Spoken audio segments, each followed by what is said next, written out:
एक समय पर जहां नीतू कपूर और बबीता के बीच मनमुटाव थे और दोनों देवरानी जेठानी आपस में बात नहीं करती थी, उसी तरीके से कपूर खानदान की दो बहनों के बीच भी तगड़ा मनमुटाव था। ये बबीता और साधना जी। जी हाँ, साधना रिश्ते में बबीता की चचेरी बहन लगती हैं, लेकिन उनके बीच मनमुटाव और मतभेद की खाई इतनी गहरी हो चुकी थी कि आपस में बोलचाल भी बंद कर दी गई।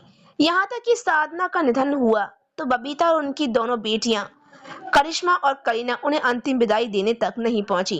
थ्रोबैक थर्सडे सीरीज में इसी बारे में बात कर रहे हैं।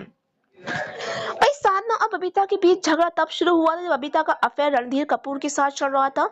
राज कपूर को जब बेटे रणधीर और बबीता के अफेयर के बारे में पता चला तो वह साधना के पास गए।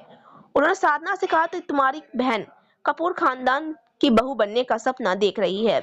ये बात सुनकर साधना हैरान थी, उन्हें जरा भी इसका अंदाजा नहीं था। हालांकि उन्होंने फिर भी बहन बबीता का पक्ष लिया और रणधीर संग उनके रिश्ते को सही ठहराया। रणधीर के खिलाफ राज कपूर को भड़काया। वो नहीं चाहती थी कि बबीता शादी के बाद काम करे। इसी वजह से साधना और बबीता के बीच झगड़ा शुरू हो गया। दूसरा बकाया जब हुआ जब उन्हें साधना और बबीता की लड़ाई की आग में घी डालने का काम किया। रिपोर्ट्स के मुताबिक बबीता ने साधना को कई फिल्मों से निकलवा दिया।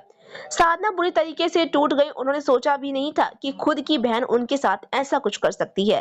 खैर, जैसे तैसे बबीता और रणधीर की शादी हो गई। शादी के बाद बबीता ने कपूर खानदान की परंपरा को आगे बढ़ाते हुए फिल्मों में काम करना भी बंद कर दिया, लेकिन उनके मन में साधना के लिए जहर भर गया। वह साधना को किसी न किसी मौके पर टारगेट करती थी। नौबत यहाँ तक आ गई कि साधना और बबीता की बातचीत बंद हो गई। दोनों एक दूसरे को फूटी आंख नहीं देखती थी, यहाँ तक कि आमने सामने आने पर एक दूसरे को हाय हेलो भी नहीं बोलती थी। इस बारे में साधना ने सन 2013 में ए टाइम्स को एक इंटरव्यू में कहा था कि मैं बबीता के टच में नहीं हूँ। हमारे बीच पारंपरिक मसला है। हम कभी आमने सामने आती हैं या टकराती भी हैं तो बात नहीं करती।